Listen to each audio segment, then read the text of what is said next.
Si vous avez appris le métier dans un lycée technique français, vous avez connu une fraiseuse du four. La machine sur laquelle on passait son certificat, celle qu'on se disputait le jour de l'examen parce qu'elle tombait juste sous la main, celle que les anciens appelaient la machine éternelle. Derrière ce nom familier, il y avait un empire. Premier fabricant de fraiseuses de France, 667 machines par an, une usine qui équipait l'aviation, l'automobile et les arsenaux de la défense. Elle avait survécu à l'occupation, survécu à l'arrivée des concurrents allemands et japonais, régné 30 ans sur son métier sans jamais répondre à toutes ses commandes. Et puis, un été 1980, elle a fermé ses portes pour toujours. Comment la machine sur laquelle la France a appris son métier a-t-elle pu disparaître dans le silence ? Chapitre 1. L'artisan du boulevard Chanzy. Cette histoire commence, comme tant d'histoires industrielles françaises, par un atelier et par un homme qui n'avait, au départ, presque rien. En 1928, dans le grand faubourg ouvrier de l'Est parisien, à Montreuil-sous-Bois, un homme du nom de Gaston Dufour reprend une petite usine de matériel d'équipement installée boulevard Chanzy. Cette usine existait déjà depuis 1921. Elle s'appelait alors l'usine Matra, et elle fabriquait des fraiseuses et des machines-outils. Mais c'est la reprise par Gaston Dufour qui fera de ce lieu une légende. C'est l'acte de naissance de la marque. Les rares documents qui subsistent le décrivent d'une formule que ses propres ouvriers reprendront, bien plus tard, avec une tendresse rugueuse. Un humble artisan devenu, par ses seuls moyens, un important industriel. Il faut se représenter le Montreuil de cette époque. Nous sommes sous la Troisième République, dans une ville qui n'est pas un décor de banlieue, mais un pays d'usine à part entière.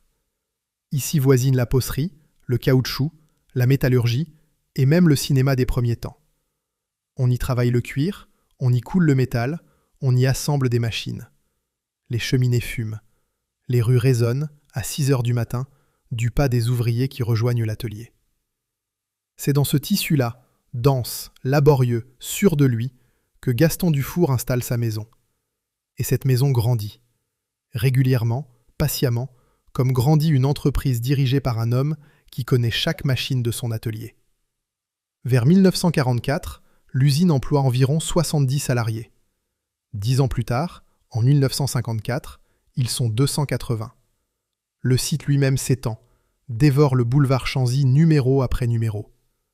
Un architecte, Charles Brocard, dirige les agrandissements successifs. Une première fois en 1929, une seconde en 1940. Les bâtiments gagnent les numéros 137 et 139. Vers 1952, ils atteignent les numéros 153 et 155. La surface bâtie approche les 8000 mètres carrés. Une usine de briques rouges, massive, qui pousse comme pousse une plante vivace, année après année, sans bruit et sans à-coups. Que fabrique-t-on derrière ces murs de briques ? On le sait avec précision, parce qu'un catalogue de 1942 nous l'a conservé. La maison Dufour produit des fraiseuses à console, à commande à main, à broche horizontale, avec une table de 520 mm sur 155. Des machines robustes, faites pour durer, faites pour être maniées par la main de l'homme. À cette date, Gaston Dufour travaille aussi sur un prototype à broche verticale. Retenons un détail. Un seul. Car il portera, des années plus tard, tout le poids de cette histoire. À cette époque, la maison Dufour ne fabrique aucune machine à commande automatique. Rien.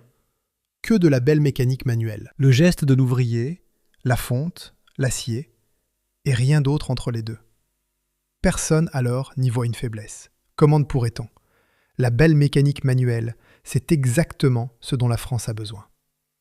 Chapitre 2. Le premier de France. Dans les années 50 et 60, Gaston Dufour règne sur le fraisage français.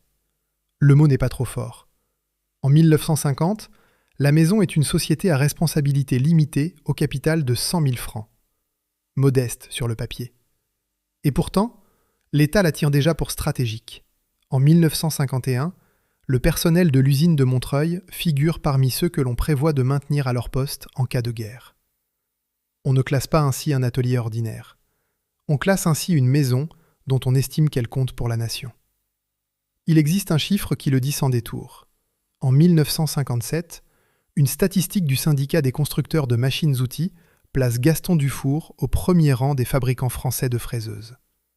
667 fraiseuses produites cette année-là. 1122 tonnes de machines sorties d'un seul site du boulevard Chanzy. Les deux concurrents qui le suivent, la Savième, l'ancienne Saumua, et l'Alsacienne, n'en produisent respectivement que 510 et 253. Premier de France, loin devant. Et ce chiffre dessine, mieux qu'un long discours, la personnalité industrielle de la maison. Beaucoup de machines, plutôt petites et moyennes. Le tout venant robuste dont a besoin toute l'industrie d'un pays qui se reconstruit et qui s'équipe. Dufour n'était pas le constructeur des machines rares et spectaculaires. Dufour était le constructeur des machines de tous les jours, celles qui tournent, dans l'ombre, dans 10 000 ateliers, et qui font la vraie richesse d'une nation industrielle. Ces machines avaient un nom, une identité, les fameuses séries, la F51, la F52, la 220, la 250. Elles équipaient les ateliers d'aviation, les usines automobiles, les arsenaux de la défense. Elles étaient partout où l'on avait besoin d'enlever du métal avec précision. Et elles avaient, chez les techniciens de la maison, un surnom. Un seul mot, dit avec fierté, qui contenait tout un état d'esprit. On les appelait la machine éternelle. Mais c'est ailleurs, peut-être, que se jouait la véritable emprise de Dufour sur la France industrielle. Dans les lycées techniques, dans les centres d'apprentissage. Car des générations entières d'apprentis fraiseurs ont passé leur certificat d'aptitude professionnelle sur une Dufour. Un ancien élève d'un lycée technique de la région parisienne s'en souvenait encore, des décennies plus tard, avec l'exactitude de ce qui a compté. Il évoquait une visite de l'usine de Montreuil, vers 1965. À cette époque, disait-il, l'usine tournait à plat régime. Ce qui frappait les jeunes visiteurs, ce n'étaient pas seulement les fraiseuses, c'étaient les tailleuses d'engrenages, les brocheuses, toutes ces machines rares et coûteuses que les écoles ne pouvaient pas s'offrir. Il se rappelait aussi l'atelier de peinture, un atelier soigné, où l'on ponçait le mastic et les apprêts comme un vrai travail de carrossier. Une fraiseuse Dufour, avant de quitter le boulevard Chanzy, était finie comme une automobile de luxe. Pourquoi les apprentis aimaient-ils tant ces machines ? Un autre ancien élève l'a dit dans une phrase qui vaut tous les catalogues. On se bousculait pour prendre une Dufour lors des examens, parce qu'elle était de maniement très facile. Voilà le vrai secret d'une machine populaire. Pas la performance abstraite, la confiance. La main qui trouve sans effort le bon geste. Toute une génération de mécaniciens français a fait ses premiers copeaux, ses premiers vrais gestes de métier sur une machine née à Montreuil. C'était une entreprise à l'ancienne, presque paternaliste, au sens le plus littéral du terme. On y entrait petit et l'on y montait en grade. Les cadres de la maison, dira-t-on plus tard, pour la plupart étaient sortis du rang. On commençait manœuvre, on finissait contremaître, parfois davantage. L'usine était un monde qui vous formait autant qu'il vous employait. Et il y avait des singularités, de ces habitudes qui font la personnalité d'une maison. Un fournisseur qui a travaillé avec Dufour pendant les 15 dernières années de son existence en témoignait avec une pointe de stupéfaction admirative. De toute sa carrière commerciale, 45 ans de métier, c'était la seule société où l'acheteur avait l'interdiction formelle de recevoir les représentants. Chez Dufour, on ne se laissait pas séduire par les commerciaux. On savait ce qu'on faisait. On l'avait toujours su. Au sommet de ce monde, un homme, un seul. Les ouvriers l'appelaient le vieux Dufour. Il le résumait dans une formule qui dit à la fois l'affection et la lucidité. Avec le vieux Dufour, ce n'était pas la joie. Parce que c'était un patron du 19e siècle. Mais l'usine marchait bien. Un patron dur, sans doute, exigeant, sûrement. Un homme d'une autre époque. Mais l'usine marchait. Et dans les années de l'expansion, elle marchait si bien que le vieux Dufour n'arrivait même pas à répondre aux commandes. Une usine qui refuse du travail. En France, dans les années 60. Voilà ce qu'était Gaston Dufour à son sommet. Chapitre 3. Le colosse sur l'île. Il faut maintenant quitter Montreuil. Quitter le boulevard Chanzy et le vieux Dufour. Traverser un pays et remonter 2 siècles. Car pendant que la maison Dufour bâtit son empire dans le faubourg parisien, Une autre histoire de fraiseuse s'écrit, tout à l'est, sur une frontière mouvante. À 8 km au sud de Strasbourg, sur les berges de la rivière Ill, dans la commune d'Illkirch-Grafenstaden, se dresse un lieu où l'on travaille le métal depuis presque toujours. La tradition raconte qu'un moulin y tournait déjà en 1455. L'activité industrielle véritable, elle, démarre en 1825, avec la fabrique d'acier du Bas-Rhin. Puis, en 1838, deux hommes, Schwilger et Rollet, en font l'établissement de construction mécanique de Strasbourg, l'usine de Grafenstaden. Ce nom de Schwilger n'est pas un nom ordinaire. Jean-Baptiste Schwilger est un génie mécanicien, l'homme qui restaura la célèbre horloge astronomique de la cathédrale de Strasbourg. Cette merveille d'engrenage qui, aujourd'hui encore, laisse les visiteurs bouche bée. Et la tradition de la maison veut que les toutes premières machines-outils de l'établissement aient été construites pour cette restauration. Autrement dit, à l'origine de cette usine, il y a une horloge de cathédrale. Il y a le rêve de faire tenir le mouvement des astres dans une mécanique de précision. Cette usine-là vit sur une faille de l'histoire. En 1872, elle fusionne avec la maison André Coquelin de Mulhouse pour devenir la Société alsacienne de construction mécanique, la SACM. Mais son nom, à cette date, s'écrit aussi en allemand, Elsässische Maschinenbau-Gesellschaft Grafenstaden. Car l'Alsace, depuis la défaite de 1871, est allemande. Et elle le restera, puis redeviendra française, puis allemande de nouveau, sous d'autres noms encore, entre 1940 et 1944. Un industriel qui change 4 fois de nationalité sans jamais quitter sa rivière. Voilà ce qu'est Grafenstaden. Une usine posée sur une frontière qui bouge et qui, elle, ne bouge pas. À son apogée, ce n'est pas une usine, c'est un colosse. À la veille de la Première Guerre mondiale, Grafenstaden produisait à elle seule le tiers des locomotives à vapeur de toute l'Allemagne. Après la Seconde Guerre mondiale, environ 2600 ouvriers travaillent sur le site. Au début des années 60, ils sont jusqu'à 2800, répartis sur 14 hectares. En 1960, l'usine de Grafenstaden est décrite par les historiens comme l'un des plus grands établissements de construction mécanique d'Europe. On y fabrique absolument tout. Des locomotives à vapeur, des crics, des vérins, des engrenages, des machineries d'écluse et des machines-outils. La dernière locomotive à vapeur quitta les ateliers le 25 octobre 1956, commandée par les usines de Wendel à destination du bassin minier lorrain. Elle roulait vers un monde industriel qui, lui aussi, allait bientôt disparaître. Mais ce jour-là, personne ne le savait. Face à ce géant, la maison Dufour de Montreuil paraît presque modeste. Et pourtant, c'est Dufour qui est premier de France pour les fraiseuses. Voilà le premier paradoxe de notre histoire. Le colosse alsacien fait 1000 choses, tandis que l'artisan parisien fait une seule chose, mais mieux que tout le monde. On pourrait croire que le colosse est le plus fragile, trop lourd, trop dispersé, trop lent. On aurait tort. Car dans ce colosse se cachait une graine qui ne mourrait pas. Chapitre 4. La tête à l'Indien. Cette graine, c'était une invention, et une lignée d'hommes qui portait un autre nom, Huré. Il faut ici démêler une confusion célèbre chez les amateurs de machines. Le nom Huron ne vient pas, comme on le croit souvent, directement de la tribu amérindienne. Il en vient par un jeu de mots. À l'origine, il y a la maison Huré, fondée par Pierre-Philippe Huré.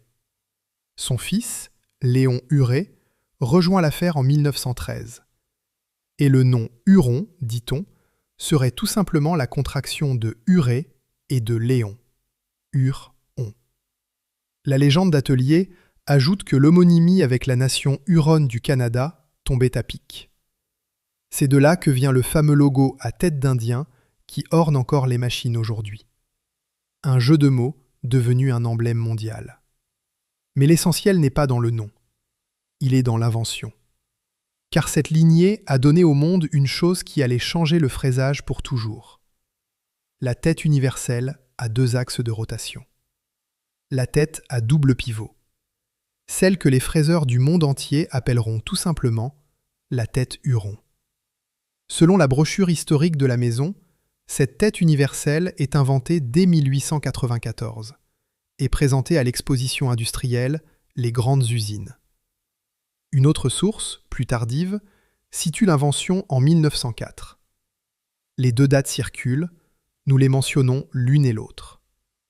Mais la date que revendique le constructeur lui-même est la plus ancienne, 1894. Pourquoi cette tête était-elle une révolution ? Il faut se représenter le travail d'un fraiseur.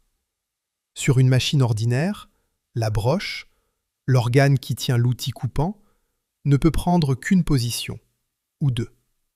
Pour fraiser une pièce sous un autre angle, il faut la démonter, la retourner, la remonter, la régler à nouveau. Chaque changement est une perte de temps et une source d'erreur. La tête Huron balaie tout cela. Elle permet à la broche de prendre toutes les positions imaginables, de la verticale à l'horizontale, en passant par tous les angles obliques. Sur une seule et même machine, sans démonter la pièce, l'ouvrier peut fraiser à plat, de côté, en biais, tronçonné. Le fils, Léon Huré, perfectionnera encore le dispositif vers 1921, dans une version à bélier, plus polyvalente que jamais. C'est, sans qu'on le sache encore, l'ancêtre conceptuel direct de l'usinage 5-axes moderne. Cette technologie qui, un siècle plus tard, fabriquera les ailes des avions de ligne. Tout est déjà là, en germe, dans une tête de fraiseuse française de la fin du XIXe siècle. Et cette tête devient un standard mondial, un nom commun de la mécanique planétaire. Aujourd'hui encore, les vendeurs de fraiseuses neuves, y compris les constructeurs asiatiques, vantent une tête de type Huron. Le nom d'une petite maison française est devenu, sur toute la Terre, le mot qui désigne une manière de faire. Voilà, déjà, la différence profonde entre nos deux histoires. Elle est presque philosophique. Dufour a laissé des machines, magnifiques, robustes, aimées, mais des machines. Huron a laissé un concept, une idée. Et les idées, contrairement aux machines, ne rouillent pas. Chapitre 5. L'âge d'or de la fraiseuse française. Arrêtons-nous maintenant sur ce monde à son sommet, car si la suite de cette histoire est une histoire de perte, il faut d'abord comprendre ce qui allait être perdu. Imaginez que vous poussez les portes de l'usine du boulevard Chanzy, un matin des années 60. La première chose qui vous saisit, c'est le bruit. Non pas un vacarme, un ronronnement puissant, régulier, fait de centaines de machines qui tournent ensemble, de la fonte qu'on usine, des ponts roulants qui glissent au-dessus des têtes. Un bruit que les ouvriers n'entendaient plus après la première semaine et qu'ils ne remarquaient que les rares jours où ils s'arrêtaient. Et puis l'odeur. L'huile de coupe, chaude, un peu âcre, qui imprègne tout, les mains, les vêtements, la peau. La poussière fine de la fonte usinée. Et, dans un coin de l'atelier, l'odeur plus douce, plus chimique, de la peinture et des apprêts, là où les compagnons ponçaient les bâtis comme des carrossiers. Dans cet atelier travaillaient des hommes venus d'ailleurs. Il faut le dire parce que c'est vrai et parce que trop de récits industriels l'oublient. À Montreuil, comme dans toute l'industrie française de ces années-là, une part considérable de la main-d'œuvre était immigrée. Le jour où l'usine tombera, la presse notera que plus de la moitié des salariés de Dufour étaient des travailleurs immigrés. Ces hommes-là, venus d'Espagne, du Portugal, du Maghreb, d'Europe de l'Est, n'étaient pas une note de bas de page dans l'histoire de la fraiseuse française. Ils étaient la fraiseuse française. Leurs mains ont usiné les bâtis, monté les broches, poncé les carters. Le savoir-faire dont s'enorgueillissait la maison, c'était aussi le leur. Car c'est bien de savoir-faire qu'il s'agit. Un fraiseur n'est pas un manœuvre. C'est un homme qui lit un plan, qui choisit ses outils, qui règle ses avances au centième de millimètre, qui sent, à l'oreille et au toucher, quand l'acier prend mal. Un métier qui met des années à s'apprendre et qui ne se transmet vraiment que d'homme à homme, sur la machine, dans le geste répété. C'était cela, la richesse cachée de Montreuil. Non pas les murs de briques, non pas même les machines, mais la connaissance logée dans les mains d'une communauté d'ouvriers. Et cette communauté avait ses rites. Le premier de tous, en France, était sacré, le repas de midi. Dans l'industrie française, le déjeuner n'était pas un sandwich avalé debout. C'était un moment de civilisation à l'intérieur de la halle industrielle, le seul moment de la journée qui semblait appartenir non pas au patron, mais aux hommes eux-mêmes. On s'asseyait, on mangeait ensemble, on parlait de la machine, du match, du pays qu'on avait quitté. Puis la sirène rappelait chacun à son poste, et le ronronnement reprenait. À l'est, sur les berges de l'île, l'échelle était tout autre, mais l'esprit était le même. 2800 personnes sur 14 hectares, c'était une ville. Une ville qui fabriquait de tout, et où l'on trouvait, sous un même ciel alsacien, des ouvriers qui parlaient le dialecte, d'autres le français, d'autres encore les langues des vagues d'immigration successives que cette terre de frontière avait toujours accueillies. Graffenstaden avait sa cheminée château d'eau en béton, haute de 70 mètres, visible de loin, qui disait à toute la plaine « Ici on travaille, ici on construit ». Ces deux maisons, l'une modeste et l'autre colossale, partageaient une même certitude, tranquille et profonde. La certitude que la belle mécanique française avait un avenir aussi solide que son passé. Que les apprentis continueraient de se bousculer pour prendre une Dufour à l'examen. Que les locomotives, les engrenages, les fraiseuses continueraient de sortir des ateliers, génération après génération. La machine s'appelait Éternelle, et personne, à l'intérieur de ses murs, ne doutait sérieusement du mot. C'était l'âge d'or. Et l'âge d'or, par définition, est cet instant que l'on ne sait reconnaître qu'après l'avoir perdu. Chapitre 6. L'apogée. Revenons une dernière fois à ce chiffre. 1957. Gaston Dufour, premier fabricant français de fraiseuses. 667 machines. 1122 tonnes d'acier et de fonte façonnées en un an, sorties d'un seul site, sous la direction d'un seul homme, le vieux Dufour, patron du XIXe siècle régnant sur le milieu du XXe. C'est le sommet, le point le plus haut. Tout, dans la maison, semble donner raison à sa manière de faire. Les commandes affluent au point qu'on ne peut y répondre. Les apprentis de toute la région se forment sur ces machines. Le nom Dufour est synonyme, dans tout l'atelier français, de qualité increvable. Et à l'est, le colosse de Graffenstaden domine la mécanique lourde européenne. Deux maisons au fait de leur art, dans un pays qui produit encore la gamme complète des machines-outils, et dont les machines, les tours, les fraiseuses, les machines à fileter, sont reconnues jusqu'au Japon. Rien dans ce paysage n'annonce la catastrophe. Et pourtant, à l'instant même où Dufour compte ses 667 fraiseuses, de l'autre côté de l'Atlantique, dans les laboratoires américains, une idée est en train de naître qui rendra un jour cette manière de compter obsolète. On l'appelle la commande numérique, la machine-outil pilotée par un ordinateur. Une machine qui, une fois programmée, exécute seule les opérations que la main de l'ouvrier accomplissait jusque-là. Elle est encore balbutiante, chère, réservée à quelques applications militaires et aéronautiques. Personne, boulevard Chanzy, ne s'en inquiète. Pourquoi le ferait-on ? On est premier de France avec des machines manuelles. Mais il y a une différence déjà entre nos deux maisons. Une différence que personne ne voit encore et qui décidera de tout. Le vieux Dufour est seul. Sa maison est une famille, un patrimoine, un empire personnel bâti au boulevard Chanzy, sans grand actionnaire derrière lui, sans autre trésor que le sien. À l'est, Graffenstaden, elle, est déjà en train de s'adosser à plus grand qu'elle. Le colosse alsacien va bientôt entrer dans l'orbite de puissants groupes industriels, et cet adossement, ce simple fait d'appartenir à quelque chose de plus vaste, va lui donner, le moment venu, les moyens du saut que Dufour ne pourra jamais financer. C'était l'apogée, le point le plus haut pour l'une comme pour l'autre. Mais derrière ce sommet, le monde était déjà en train de se refaire. Et debout sur ce sommet, dans le ronronnement rassurant des fraiseuses à commande à main, personne, à l'intérieur de ces murs, n'entendait encore le bruit que ce monde faisait en changeant. Chapitre 7. Le mal français. Avant de suivre nos deux maisons dans la tempête, Il faut lever les yeux, regarder plus haut, plus large. Car l'histoire de Dufour et de Huron n'est pas un fait divers industriel. C'est le symptôme d'un mal national. Et ce mal a un nom. Dans les années 70, la France produisait encore la gamme complète des machines-outils, à l'exception de quelques types très spécialisés.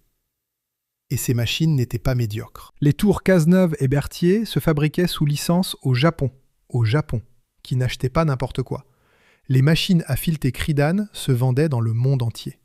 La belle mécanique française était reconnue, respectée, techniquement à la hauteur. Il faut le dire, parce qu'on l'a beaucoup oublié, la France savait faire. Alors qu'est-ce qui manquait ? Une seule chose, mais elle était décisive. La taille. Aux États-Unis, il y avait le géant Cincinnati.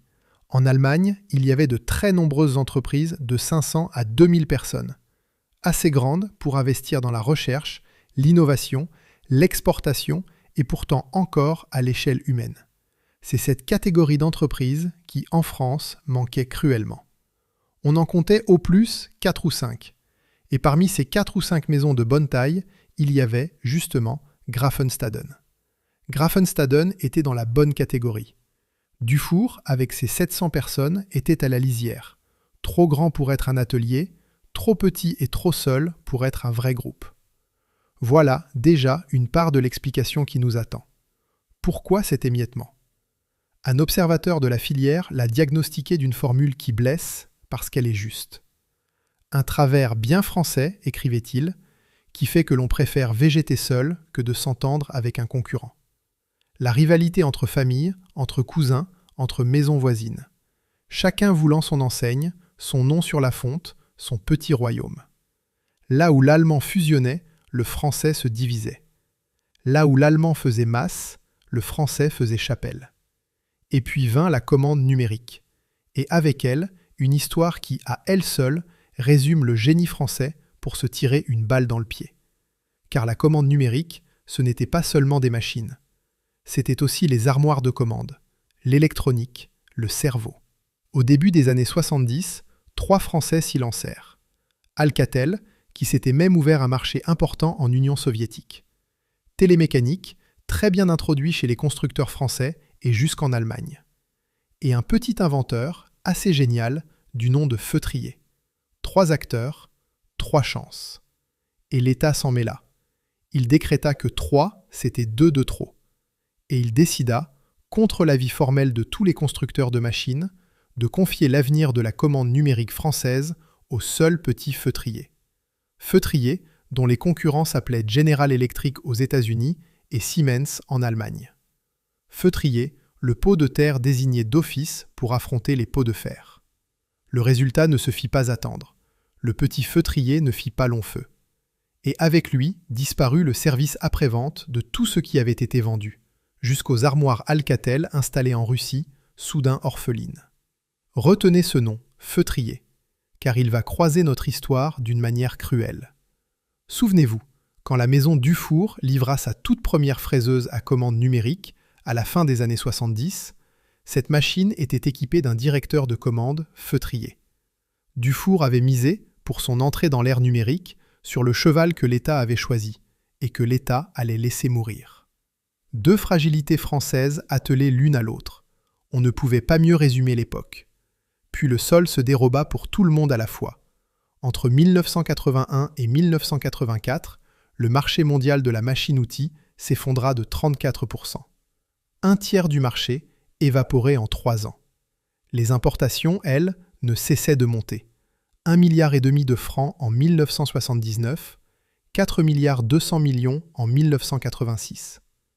Le taux de pénétration des machines étrangères passa de 47 à 61%. Plus d'une machine sur 2, achetée en France, venait désormais d'ailleurs, d'Allemagne, d'Italie, de Suisse, du Japon. L'État tenta bien de réagir. Il lança un grand plan machine-outil, et il n'y mit pas rien. 3 milliards 790 millions de francs de prêts et de subventions entre 1981 et 1986. Une somme considérable, un effort réel. Ce fut un échec. Et le Sénat, plus tard, en donnera l'explication la plus lucide qui soit. Les restructurations, écrira-t-il, avaient été conçues dans la perspective d'une forte croissance du marché mondial, au moment précis où ce marché s'effondrait. On avait bâti des plans de conquête pour une guerre qui n'aurait pas lieu. Les projets étaient trop ambitieux. Construire de nouvelles usines, concevoir de nouvelles gammes, monter des réseaux commerciaux, requalifier les hommes, tout cela en même temps et le plus souvent, notait le Sénat, en l'absence d'actionnaires motivés. En l'absence d'actionnaires motivés. Retenez cette phrase. Elle est la clé de tout ce qui va suivre. Elle explique pourquoi, dans la même tempête, sous le même vent, l'une de nos deux maisons a coulé et l'autre a tenu. Car c'est dans cette tourmente nationale que Dufour et Huron vont maintenant s'engager. Le même marché qui s'effondre, les mêmes importations qui déferlent, le même saut numérique à financer, la même absence de tout filet. Deux nageurs jetés dans le même torrent au même instant. Il ne reste plus qu'à regarder lequel avait, sur la berge, quelqu'un pour lui tendre la main. Chapitre 8. Le ver dans le fruit. Mais dans la réussite même de Dufour se cachait une faiblesse mortelle. Deux, en vérité. Et toutes deux tenaient à ce qui avait fait sa force. La première était une manière de gérer. Une manière du XIXe siècle, comme le vieux Dufour lui-même. La maison accumulait des stocks énormes, jusqu'à 9 mois de chiffre d'affaires immobilisés dans les entrepôts, là où les autres usines de machines-outils se contentaient de 4 à 5 mois. En période faste, ce n'était qu'une habitude coûteuse. En période de crise, ce serait un boulet. La seconde faiblesse était plus profonde et bien plus grave. La maison Dufour ne fabriquait que des fraiseuses classiques. D'excellentes machines manuelles, mais des machines manuelles. Or, le monde changeait de siècle technologique. La commande numérique, née dans les laboratoires américains des années 60, commençait à se répandre à partir de la fin des années 70. La machine pilotée par ordinateur allait rendre obsolète la belle mécanique manuelle, celle qu'on maniait à la main, celle qu'on aimait tant à Montreuil. Dufour était premier de France dans un métier qui était en train de disparaître. Le premier coup vint de l'extérieur, et il vint vite. En 1974, la crise s'abattit sur l'industrie française. La concurrence allemande et japonaise se fit féroce. Et Dufour, pour la première fois de sa longue histoire, se mit à perdre de l'argent. Le délégué syndical de la Confédération générale du travail, Yves Tanguy, le dira plus tard d'une phrase qui contient toute l'incompréhension des ouvriers. Pas rentable, Dufour ? Mais on avait tenu le coup jusqu'il y a 5 ans. 5 ans. En 5 ans, une maison qui refusait du travail était devenue une maison qui perdait de l'argent. Les bilans le disent sans pitié. Une perte d'environ 1 million de francs en 1976. 3,5 millions l'année suivante, en 1977. 3 millions encore en 1978. La saignée était lente, mais elle ne s'arrêtait pas. Et c'est cette année-là, 1978, au plus mauvais moment, alors qu'elle perdait déjà de l'argent depuis 3 ans, que la maison Dufour prit une décision qui dépasse l'entendement. Elle acheta près de la moitié du capital d'une fonderie de la Sarthe, l'usine Fatz, à la Ferté-Bernard. 100 d'ouvriers. Et un déficit cumulé de 7,5 millions de francs. Une entreprise fragile venait de se lier à plus fragile qu'elle. Un homme qui se noie venait de saisir la main d'un autre homme qui se noyait. Personne, chez Dufour, ne semble avoir posé la question évidente. Avec quel argent ? Chapitre 9. Le Fils, le pari et la machine éternelle. À ce moment précis de l'histoire, le vieux Dufour disparaît. Le patron du XIXe siècle meurt à la tâche, environ 2 ans avant la chute de sa maison. Et c'est son fils, André Dufour, qui reprend les rênes. La presse de l'époque le décrit avec précision. Grand, maigre et sanguin, les cheveux taillés en brosse. Un homme énergique et ambitieux, doublé d'un excellent technicien. Un homme, surtout, qui refuse absolument que l'entreprise de son père soit rangée parmi les canards boiteux. À l'heure même où tout le secteur de la machine-outil française est frappé par les restructurations et où l'on n'entend plus parler que de plans et de fermetures. André Dufour, lui, ne veut pas fermer. Il veut sauter. Franchir d'un bond le fossé technologique qui sépare son père de l'avenir. Et il prend un pari courageux, un pari qui, avec le recul, apparaît à la fois visionnaire et fatal. En parfaite convergence avec les consignes du ministre de l'Industrie, qui prêche partout l'innovation technologique, André Dufour crée de toutes pièces une fraiseuse d'un genre nouveau. Il la crée, dit un témoin, avec un bureau d'études squelettique, presque à main nue. Il l'appelle la T7000. Ce n'est plus une petite fraiseuse à console, comme celle qui avait fait la gloire de la maison. C'est une machine énorme, une fraiseuse à banc fixe, capable de supporter des pièces d'acier d'un volume d'1 mètre cube et pesant jusqu'à 5 tonnes. Là où les fraiseuses à console reposaient sur un pied, celle-ci repose entièrement sur le sol, d'où une stabilité, une rigidité sans commune mesure. Les techniciens de Dufour, fidèles à leur vieille fierté, la baptisent elle aussi la machine éternelle. Mais surtout, la T7000 est couplée à un ordinateur.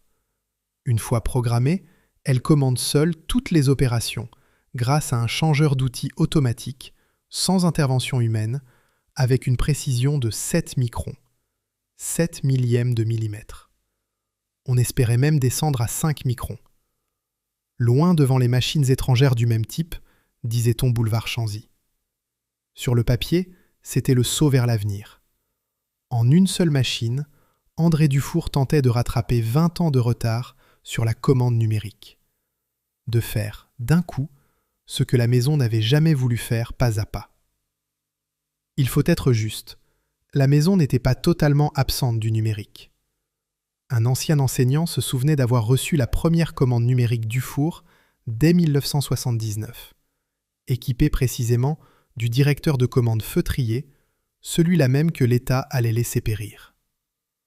Mais ces essais restaient marginaux, des gouttes d'eau, face à l'ampleur du basculement industriel qui était en cours dans le monde entier. Et développer une machine comme la T7000 coûte une fortune. Une fortune que Dufour n'avait plus. La maison perdait de l'argent depuis 4 ans. Elle s'était liée à une fonderie déficitaire. Ses stocks dormaient dans ses entrepôts. Et voilà qu'elle jouait sa survie tout entière sur une seule machine, conçue par un bureau d'études squelettique, dans le pire contexte économique du siècle. La réponse que le gouvernement fera plus tard à une question du député Paul Quilles, en novembre 1980, sera d'une netteté cruelle. La faillite, dira-t-elle, serait consécutive aux études engagées pour la mise au point de la fraiseuse T7000. Voilà le cœur tragique de l'affaire Dufour. L'entreprise n'est pas morte d'avoir refusé d'innover. Elle est morte d'avoir tenté d'innover trop tard et sans moyens. Elle est morte de son courage autant que de ses fautes. Chapitre 10. La mise à mort. L'agonie fut rapide. Le 15 juillet 1980, 2 sociétés du groupe déposent leur bilan. La fraiseuse Gaston Dufour, qui fabriquait, et les établissements Gaston Dufour, le bureau d'études. Ensemble, elles emploient 682 salariés. La veille, les 700 ouvriers s'étaient déjà mis en grève. Pas pour un principe, pour une raison très simple, très concrète, très humaine. Ils n'avaient pas touché la paye du 30 juin. Plus de la moitié d'entre eux, précise la presse, étaient des travailleurs immigrés, des hommes qui envoyaient une part de ce salaire chaque mois à des familles restées ailleurs. Et ce mois-là, il n'y avait rien à envoyer.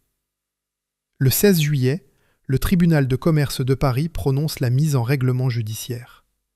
Les équipes syndicales de la CGT et de la CFDT se relaient jour et nuit pour occuper des locaux. Une photographie d'archives, datée du 27 août 1980, garde la trace de cette occupation. Les banderoles, les visages, l'usine encore debout, mais déjà arrêtée. Le 30 juillet, les salariés sont licenciés par le syndic. Ils recevront leurs lettres vers le 1er août. Leurs salaires et leurs indemnités seront réglés par le Fonds national de garantie des salaires, c'est-à-dire par la collectivité, la maison n'ayant plus rien. 700 personnes. Une usine de briques rouges bâtie en un demi-siècle. Le premier fabricant de fraiseuses de France. Tout cela s'arrêtait, un été, faute d'une paye et faute d'un crédit. Une rumeur tenace entoure cette chute. Elle mérite d'être citée à condition de dire aussitôt ce qu'elle est. Une mémoire ouvrière, non un fait établi. Selon plusieurs anciens, les banques auraient refusé d'avancer les fonds nécessaires à la grande fraiseuse à commande numérique. Et selon cette rumeur, les banques auraient convoité les 25 000 mètres carrés du boulevard Chanzy pour une juteuse opération immobilière. La famille Dufour ayant, dit-on, toujours refusé de vendre. Un intervenant sur un forum d'usineurs le formule ainsi. Il n'est pas exclu que la banque ait volontairement fermé le crédit pour s'approprier le patrimoine immobilier. Sans succès d'ailleurs. Nous ne trancherons pas, nous rapportons.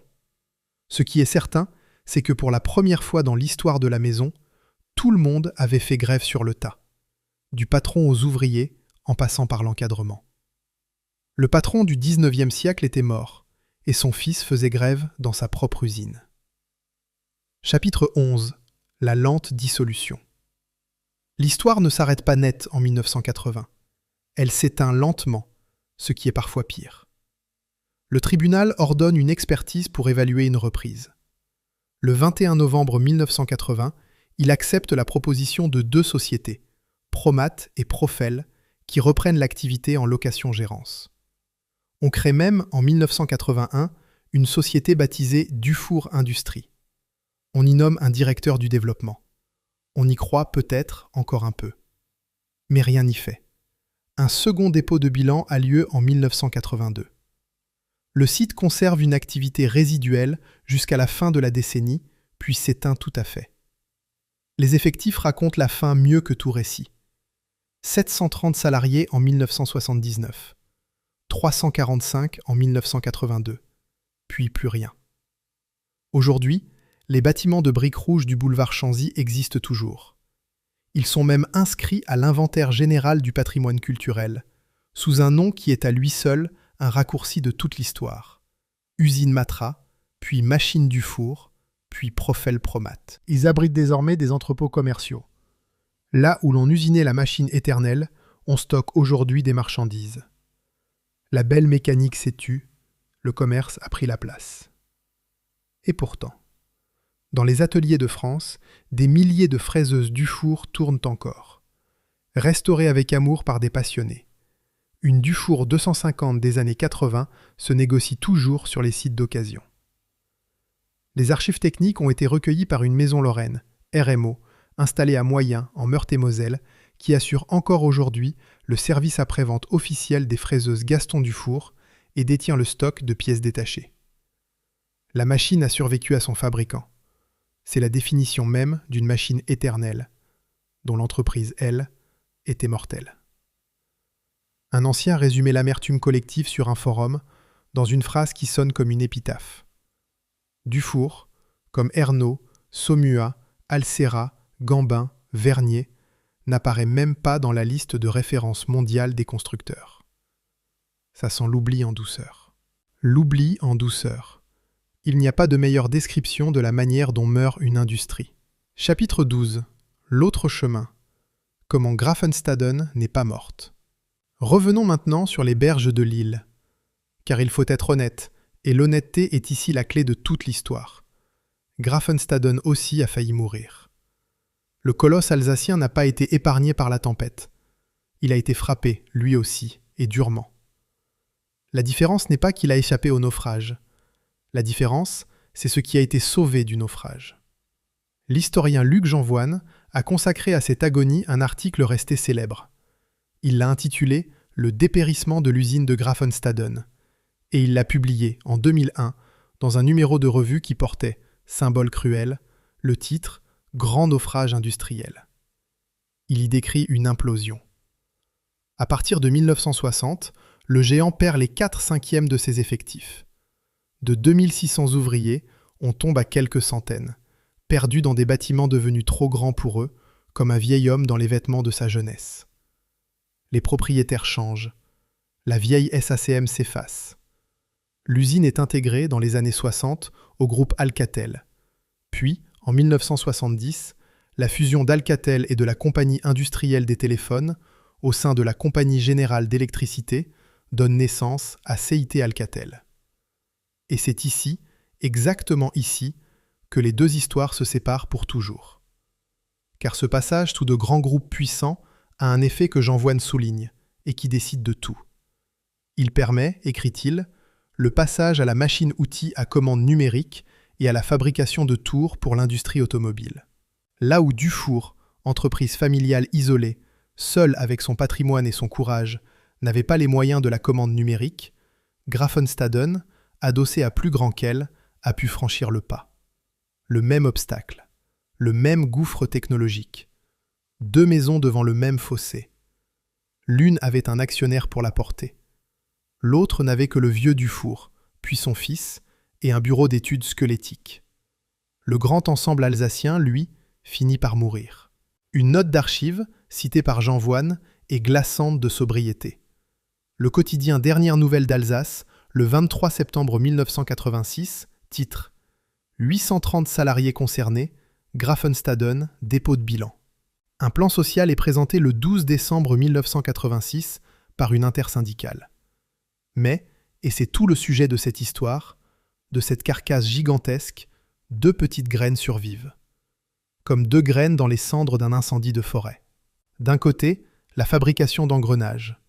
De l'autre, l'activité des centres de fraisage, descendant direct de la machine-outil, dont le principal débouché était le marché des moulistes, les fabricants de moules. C'est de ce dépôt de bilan et de cette graine-là que renaît, le 1er avril 1987, une société recentrée, allégée, débarrassée du poids mort du colosse.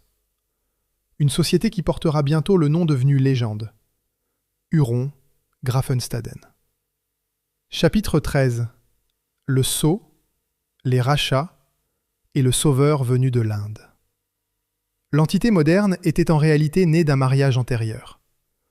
En 1974, l'année même où la crise commençait à ranger Dufour, Huron naît de la fusion de Graffenstaden et de la maison Huret. L'activité fraisage de l'Alsace et le savoir-faire de la tête universelle parisienne s'unissaient enfin, en plein cœur du plan machine-outil par lequel l'État tentait de restructurer toute la filière. Et cette maison-là avait pris de l'avance. Une avance décisive. Selon sa propre histoire, alors que Dufour ne fabriquait encore que des machines manuelles, Graffenstaden usinait déjà l'avenir. Le dirigeant actuel, Prudent, parle du premier fabricant de fraiseuses à commande numérique en Europe. Retenons la formule prudente. Mais l'essentiel est là, nu, imparable. Au moment où l'une comptait ses fraiseuses manuelles, l'autre avait déjà fait le saut. Et elle ne s'arrête plus. En 1993, elle lance la Huron EX, sa révolution de l'usinage à grande vitesse. En 1998, la Huron KX inaugure une architecture à portique qui deviendra la base de toute sa gamme. Le directeur technique de l'époque, Guy Bitterolf, expliquait dans la presse spécialisée la philosophie de la maison. Des machines extrêmement rigides, massives et légères à la fois, dont le capotage devait pouvoir arrêter des morceaux d'outils fusant à près de 100 mètres par seconde. On était loin, très loin, de la fraiseuse à console qu'on maniait à la main. Les efforts financiers pour la grande vitesse atteignirent près de 8 millions de francs, pour un chiffre d'affaires de 170 millions en 1994. Et la maison consolidait son territoire en absorbant ses anciens rivaux. Elle racheta Gambin, ce fabricant de fraiseuses dont l'usine de Vieux-en-Sala, en Haute-Savoie, avait employé jusqu'à 630 personnes en 1967 et qui ferma définitivement en mars 1994. Puis les petites machines éducatives de la marque Alcera, les noms mêmes que l'ancien de Dufour citait comme des morts oubliés. Gambin, Alcera. Huron les recueillait, les intégrait, les faisait survivre en elle. Restait un dernier péril et un dernier sauvetage. Au début des années 2000, Huron Graffenstaden était toujours une belle maison. Mais une petite maison, dans un monde de géants allemands, japonais, américains et désormais chinois. Le dernier président de l'entreprise indépendante s'appelait Gilbert Fischer. Et c'est alors que se produit l'événement le plus improbable de toute cette histoire. Le 1er avril 2007, un groupe indien, Jyoti CNC Automation, rachète Huron. Un pays émergent venait acheter un joyau technologique européen.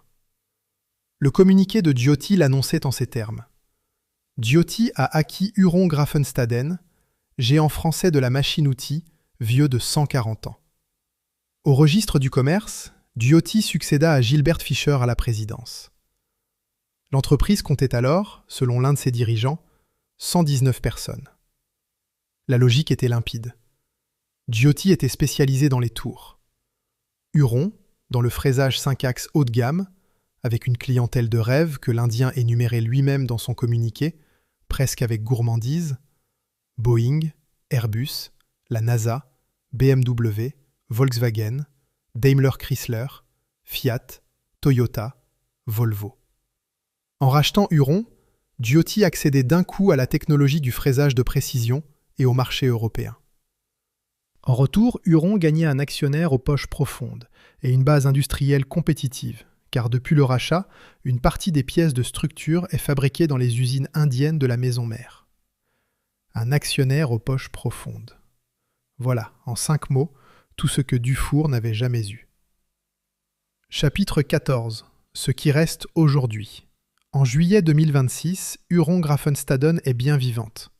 Après plus de 150 ans sur son site historique, l'entreprise a transféré son siège, le 1er novembre 2019, dans une usine flambant neuve à Échaud, à quelques kilomètres au sud de sa rivière natale. Elle y fabrique des centres d'usinage 5 axes qui comptent parmi les meilleurs du monde, capables d'usiner des pièces de plusieurs tonnes avec une précision de quelques microns, pour l'aéronautique, pour les moules, pour l'énergie, pour le médical. Les chiffres disent une santé retrouvée, un chiffre d'affaires passé de 22 millions d'euros à 36 millions en quelques exercices, avec des prévisions à 42 millions retrouvant le niveau record d'avant-crise. Des exportations montées de 50 à 70% du chiffre d'affaires. Et lors de la Huron Open Week, en novembre 2025, le groupe Giotti a mis en service un nouveau bâtiment, doublant la capacité du site. À la cérémonie se tenaient côte à côte Parakram Singh Jadeja, président de Giotti, et Marc Troya, directeur général de Huron. La maison qui inventa la tête universelle il y a plus d'1 siècle continue d'écrire son histoire. Alors pourquoi ? Pourquoi Huron a-t-elle triomphé là où Dufour a été détruite ? Ce ne fut pas une question de qualité. Les fraiseuses Dufour étaient superbes. Les anciens en parlent encore avec émotion et des milliers tournent toujours dans les ateliers de France. Ce ne fut pas non plus une question de courage. André Dufour a tenté le saut numérique avec sa T7000 au prix de sa propre entreprise. Il a osé ce que d'autres n'osaient pas, et il l'a payé. La différence tient en un mot, les moyens, et derrière les moyens, la structure. Dufour était une entreprise familiale, isolée, sans grand actionnaire, qui a dû financer seul et trop tard son passage à la commande numérique, au moment exact où le marché mondial s'effondrait et où les banques fermaient le crédit. Grafenstaden, elle, a toujours été adossée à plus grand qu'elle, la SACM, puis Alcatel, puis la Compagnie Générale d'Électricité, puis le groupe indien Giotti. Chacun apportant, au bon moment, les capitaux du saut suivant.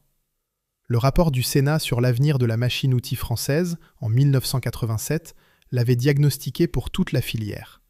Ce qui a manqué, écrivait-il, ce sont des actionnaires réellement motivés, capables d'imposer au moment nécessaire les mesures propres à rétablir les équilibres de l'entreprise.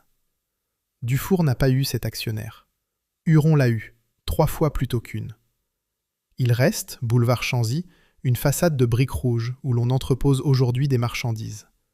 Le nom est encore là, quelque part, dans les registres du patrimoine. Usine Matra, puis Machine Dufour. Il faut le chercher pour le trouver. Et il reste, non loin des berges de l'île, une usine qui fait toujours des copeaux, qui exporte vers Boeing et vers la NASA, qui inventa, il y a plus d'1 siècle, la tête que le monde entier appelle encore par son nom. Entre les deux, il y a toute l'histoire de la désindustrialisation française. 2 maisons, le même métier, la même excellence, le même choc. L'une est morte d'avoir dû financer seule son passage au numérique, au pire moment. L'autre a vécu d'avoir toujours trouvé, à chaque saut technologique, quelqu'un pour tenir les cordons de la bourse. Le savoir-faire ne suffit pas. La qualité ne suffit pas. Le courage même ne suffit pas. Il faut aussi, au moment fatal, que quelqu'un derrière vous puisse payer l'avenir. Dufour ne l'avait pas. Et boulevard Chanzy, dans le silence des entrepôts, c'est ce silence-là que l'on entend encore.